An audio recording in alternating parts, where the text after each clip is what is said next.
శ్రీకృష్ణ పరబ్రహ్మణే నమః. ఓం నమో భగవతే వాసుదేవాయ. ఇది అందరికీ తెలిసిన మంత్రమే.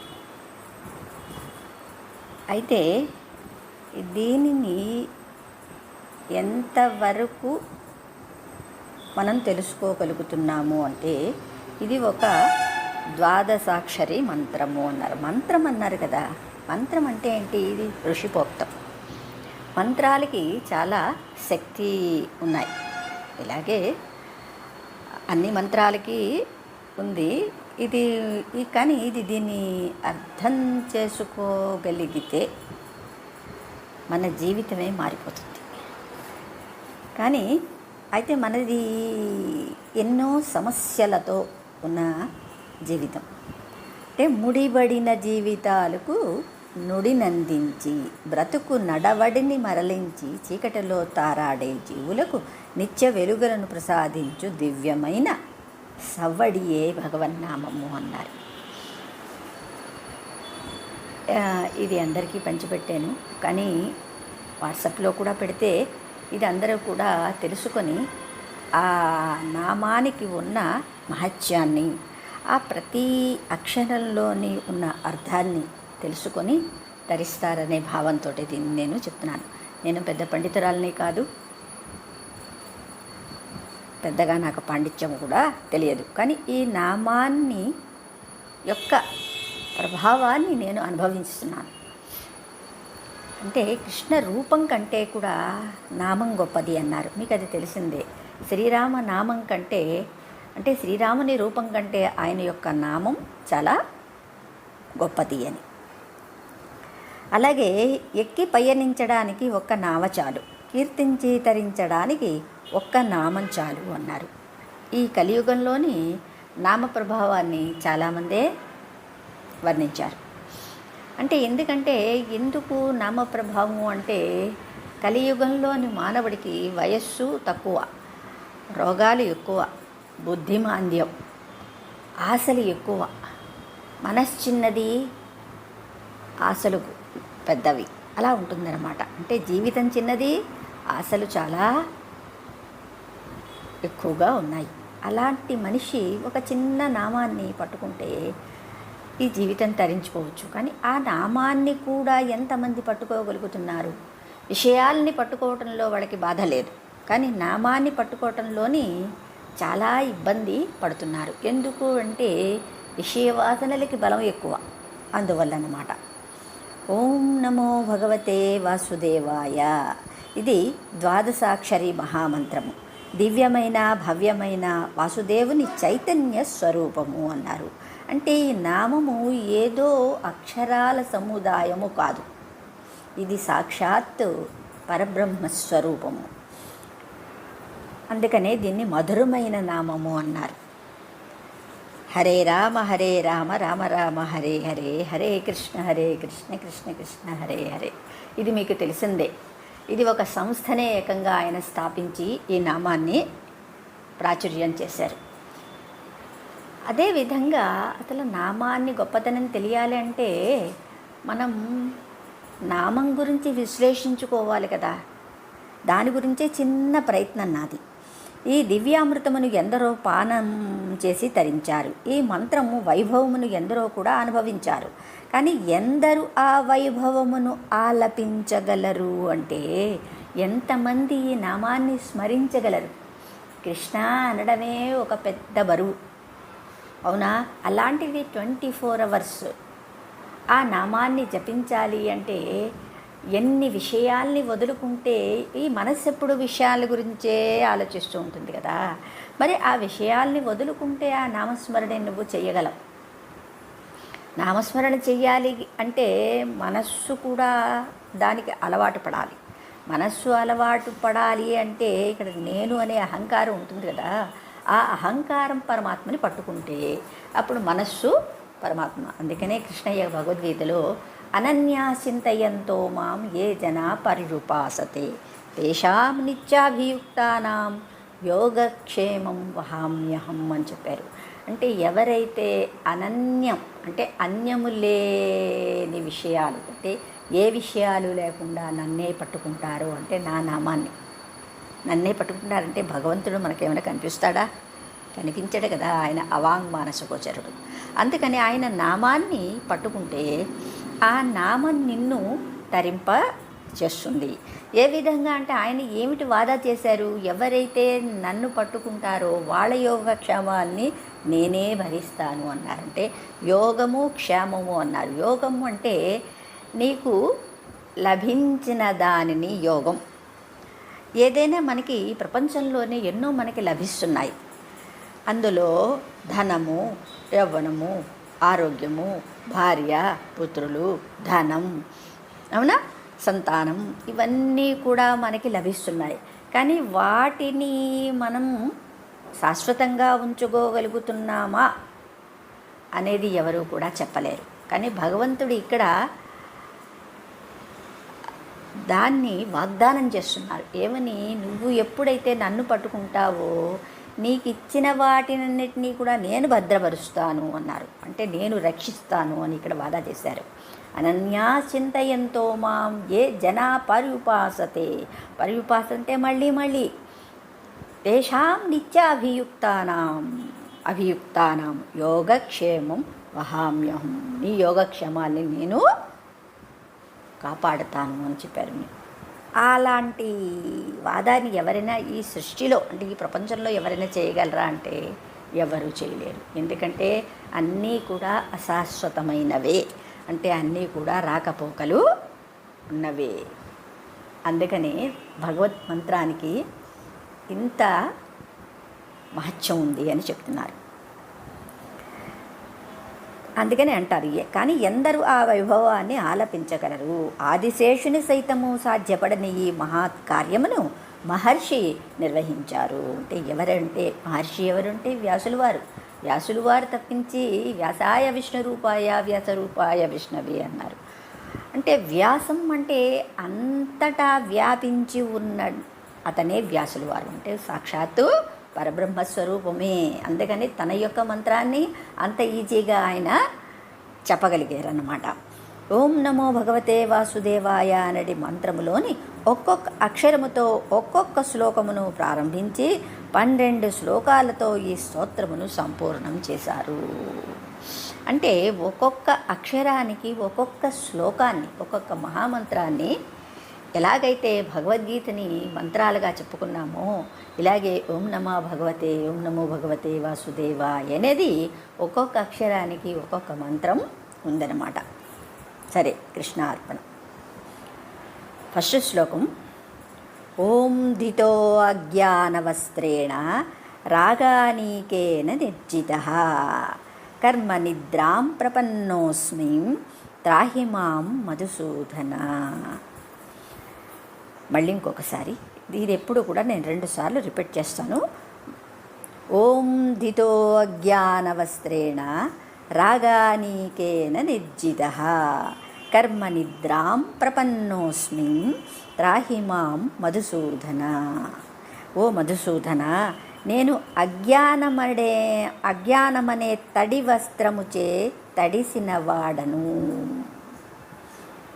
ఏమిటా తడి వస్త్రం అంటే రాగాది శత్రువులచే పరాజితుడను, జడమైన కర్మలనడి నిద్రలో మునిగి ఉన్నవాడను, అట్టి నన్ను రక్షింపుము అన్నారు. అంటే ఇక్కడ ఏంటి? మధుసూదన, నేను అజ్ఞానమనే తడి వస్త్రముచే తడిసిన వాడను అన్నారు. ఇప్పుడు ఫర్ ఎగ్జాంపుల్, తడి వస్త్రాన్ని మీరు కట్టుకోండి, అది మిమ్మల్ని పట్టుకుంటుంది కదా.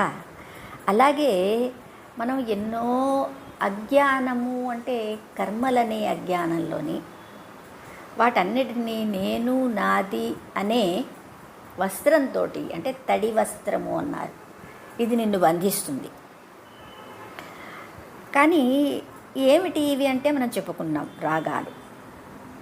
ఇవన్నీ శత్రువులు, అంతఃశత్రువులు. అంటే కామ క్రోధ సదా లోభ తస్మాదే తత్రయం త్యజేత్ అన్నారు. అంటే కామము, క్రోధము, లోభము, ఈ 3 నరకాలు అన్నారు. త్రివిధం నరకస్యేదం ద్వారం నాశనమాత్మనః కామ క్రోధస్తథా లోభ తస్మాదేత త్రయం త్యజేత్ అన్నారు. ఈ 3 గుణాలని వదిలిస్తే మానవుడు మాధవుడే అయిపోతాడు. ఎందుకంటే ఫస్ట్ కామము అంటే కోరిక. ఆ కోరిక తీరకపోతే క్రోధము. ఆ క్రోధంతో మనం అంటే ఆ కోరికను నెరవేర్చుకోవాలి అన్న తలంపులోని ఆ క్రోధంలో మనం ఏమైనా చేస్తాం. ఇది పాపమా పుణ్యమా అనేది మనకి అర్థం కాదు. కామక్రోధ సదా లోభ. ఆ క్రోధం దేనికి పనికి వస్తుందంటే ఈ వస్తువు నాకు కావాలి, వాడికి ఎందుకు ఉండాలి, వాడి దగ్గర ఉంది నా దగ్గర లేదు, అందుకని వాడిని నేను దోచుకోవాలి. ఈ 3 కూడా మహాశత్రువులు అని చెప్పారు కదా. అయితే ఇవన్నీ ఎలా చేస్తున్నాము? కర్మ కదా. కర్మ జడము అని రమణ మహర్షి చెప్పారు. అయితే ఈ జడమైన కర్మలనడిని నిద్రలో అన్నారు.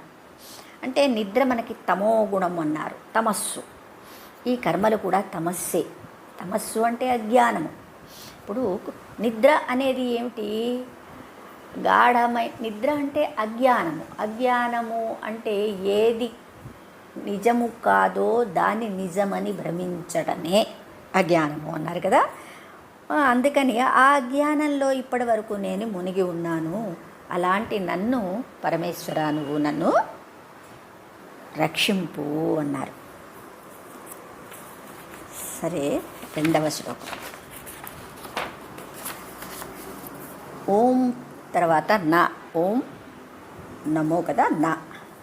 నగతిర్విద్యతే చాన్యా త్వమేవ శరణం మమ మాయా పంకేన లిప్తోస్మిన్ త్రాహి మాం మధుసూదన.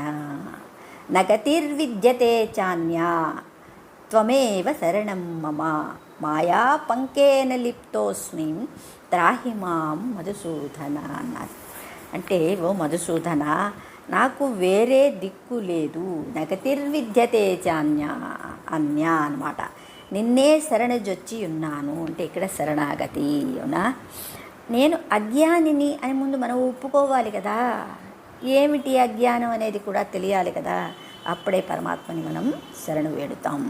నిన్నే శరణజొచ్చి ఉన్నాను, మాయ ఎనడి బురదలో దిగబడి ఉన్నాను అన్నారు. అట్టి నన్ను రక్షింపుము. ఈ మాయ అనేది విషయాలు అని చెప్పుకున్నాం. ఫస్ట్ దాంట్లో చెప్పారు కదా, రాగాలనే విషయాలు అనే బురద ఇది. ఈ బురదని అంటుకుంటే మళ్ళీ కడుక్కోవాలి. దాన్ని బురదతో మనం ఇంట్లోకి వెళ్ళిపోతామా? వెళ్ళలేం.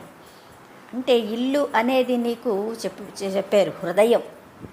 ఈ హృదయంలో పరమాత్ముడి దగ్గరికి వెళ్ళాలి అంటే బురదని కడుక్కోవాలి. అంటే అదే అన్నారు భగవద్గీతలో కూడా చెప్పారు కదా, ధూమేనావ్రియతే వహ్ని యథాదర్శో మలేన చ యథోల్భేనావృతో గర్భ తథా తేనేదమావృతం అన్నాడు. తమం అనే అజ్ఞానం దీని మీద అంతా కప్పబడి ఉంది. అదే ఇక్కడ చెప్తున్నారు. ఏమిటి తమస్సు అంటే అజ్ఞానం అనే కర్మలు. జ్ఞానంతో చేస్తే ఆ కర్మే పవిత్రమవుతుంది, అజ్ఞానంతో చేస్తే నిన్ను బంధిస్తుంది. అందుకని ఇది బురద. ఈ బురద ఎక్కువగా పేరుకుపోతే అది ఊబి అయిపోతుంది. ఆ ఊబిలోంచి మనిషి రాగలడా? అది అంత సాధ్యమైనది కాదు. ఎవరిని పట్టుకోవాలంటే పరమాత్మని. మనిషిని పట్టుకుంటే వాడు మళ్ళీ ఇంకా కర్మలోనే ఉంచుతాడు అజ్ఞాని అయితే. అలే బలమైన గురువుని పట్టుకుంటే ఆయన నిన్ను బయటికి లాగవచ్చు. కానీ ఈ కర్మని వదిలించుకోవడానికి కర్మ చేస్తే మళ్ళీ ఇంకా మునిగిపోతాం మనం. కానీ కర్మని వదిలించుకోవడానికి కర్మ చెయ్యి, నిష్కామంగా చెయ్యి అని చిన్న ఈజీగా చెప్పారు. కర్మని వదలటం అసాధ్యము. అది కృష్ణార్పణ. 3వ శ్లోకం. మోహితో మోహజాలేన పుత్రధార గృహాదిషు తృష్ణయా పీడ్యమానోస్మిన్ త్రాహి మాం మధుసూదన. మోహితో మోహజాలేన పుత్రధార గృహాదిషు తృష్ణయా పీడ్యమానోస్మిన్ త్రాహి మాం మధుసూదన. ఇక్కడ ఏమన్నారంటే, ఓ మధుసూదన, గృహధారాపుత్రాదుల యందు మోహమనడి వలలో చిక్కుకొని ఉన్నాను, అత్యాశచే పీడింపబడుచున్నాను, అట్టి నన్ను రక్షింపుము అన్నారు. అంటే ఇక్కడ గృహ చెప్పారు, గృహధార పుత్రాదులయందు అన్నారు కదా. అంటే ఇక్కడ ఏమిటేమిటి నిన్ను బంధిస్తున్నాయి అంటే గృహం. కొంతమందికి చూడండి, ఆ గృహం మీద ఎంత ఆశ ఎంత మమకారాన్ని పెంచుకుంటారు అంటే ఆ ఇంట్లోనే చచ్చిపోవడానికి కూడా వాళ్ళు సిద్ధపడతారు. ఎందుకంటే ఆ మమకారాన్ని ఆ ఇంటి చుట్టూ పెట్టేసుకున్నారనమాట. అలాగే పుత్రులు, కొంతమంది చూస్తాం ఆ పుత్రుడు ఎంతటి దుర్మార్గుడైనా వాడిని రక్షించడానికి ప్రయత్నిస్తారు. ఎందుకంటే ఆ మమకారం అంత బలమైనది. ఇక్కడ విచక్షణ జ్ఞానం ఉండదన్నమాట. ఇల్లు అనేది ఒక 4 ఇటుకలతో తయారు చేసింది కదా, ఇటుకలు మట్టి కుండ. అది శాశ్వతమా, నువ్వు శాశ్వతమా? నీకు ఉండడానికి ఏదో ఒక కప్పు కావాలి, ఆశ్రయం కావాలి. అది ఏదైతే ఏమిటి అనేది మనకి భావన కలగదు. అది ఎవరికి కలుగుతుందంటే కొంత సూక్ష్మ జ్ఞానం కలిగిన వాళ్ళకి మాత్రమే. అలాగే ధనం, ఈ ధనాన్ని మన ఉపయోగం కోసం, మన అంటే నిత్య అవసరాలు, మన జీవన పోషణం కొంతవరకు ఆర్జించుకోవచ్చు. కానీ ధనాన్ని కోసం ఇప్పుడు మనం చూస్తూనే ఉన్నాం. ఎంతటి కర్మలు చేస్తున్నారు అంటే పేదవాడి యొక్క స్థలాన్ని దోచుకున్నప్పుడు కూడా బలమైన వాడు, అంటే బలమైన వాడిదే రాజ్యము అన్నారు కదా. అలాగే ఎవరికి బలం ఉంటుందో వాళ్ళని ఆ బలాన్ని సద్వినియోగపరచుకోవాలి. ఎందుకంటే నిర్బలుణ్ణి రక్షించడం కోసము అని భగవంతుడు చెప్పాడు. కానీ ఈ బలాన్ని మనం ఏం చేస్తున్నాము, మన కోసం వాడుకుంటున్నాం. అది మోహము అని చెప్పారన్నమాట. ఇక్కడ మోహం అనేది వలలో చిక్కుకొని, ఇది వలలో పడిన పక్షి ఎలా గిలగిలా కొట్టుకుంటుందో బయటపడడానికి మనం ఈ మోహంలో పడిపోయాక బయటికి రావటం అసాధ్యము. ఎందుకంటే ఆ కర్మల వలయంలో పడిపోతే మళ్ళీ జన్మలు వస్తాయి తప్పించి మోక్షం అనేది నీకు లభ్యము కాదు. దీన్నే అత్యాశ. ఆశ ఉండొచ్చు. ఆశ అంటే ఏదో నాకు కొంచెం ఉండడానికి ఇల్లు కావాలి, పెళ్లి చేసుకునే భార్య కావాలి, పుత్రులు కావాలి, ఏదో నా సంతోషానికి. కానీ అవే నేను అనుకోకూడదు. అవి లేకపోతే నేను బ్రతకలేను అన్న స్థితికి రాకూడదు. మమకారం ఉండొచ్చు కానీ ఆశ ఉండకూడదు కదా. అది కాలాన్ని బట్టి అన్నీ మారుతూ ఉంటాయి అనేది తెలుసుకోవాలన్నమాట ఇక్కడ. అందుకే అన్నారు, ఓ మధుసూదన, గృహధార పుత్రాదుల యందు మోహమనడి వలలో చిక్కుకొని ఉన్నాను, అత్యాశచే పీడింపబడుచున్నాను, అట్టి నన్ను రక్షింపుము అన్నారు. ఒక్కొక్క దాంట్లోని 3 శ్లోకాల వరకు మనం చెప్పుకుందాం. ఈ 3 శ్లోకాలని మళ్ళీ నేను ఒకసారి రిపీట్ చేస్తాను. ఓం ధితో అజ్ఞానవస్త్రేణ రాగానీకేన నిర్జితః కర్మనిద్రాం ప్రపన్నోస్మిం త్రాహి మాం మధుసూదన. న గతిర్విద్యతే చాన్యా త్వమేవ శరణం మమ మాయా పంకేన లిప్తోస్మిం త్రాహి మాం మధుసూదన. మోహితో మోహజాలేన పుత్రధారగృహాదిషు తృష్ణయా పీడ్యమానోస్మిం త్రాహి మాం మధుసూదన. కృష్ణార్పణం.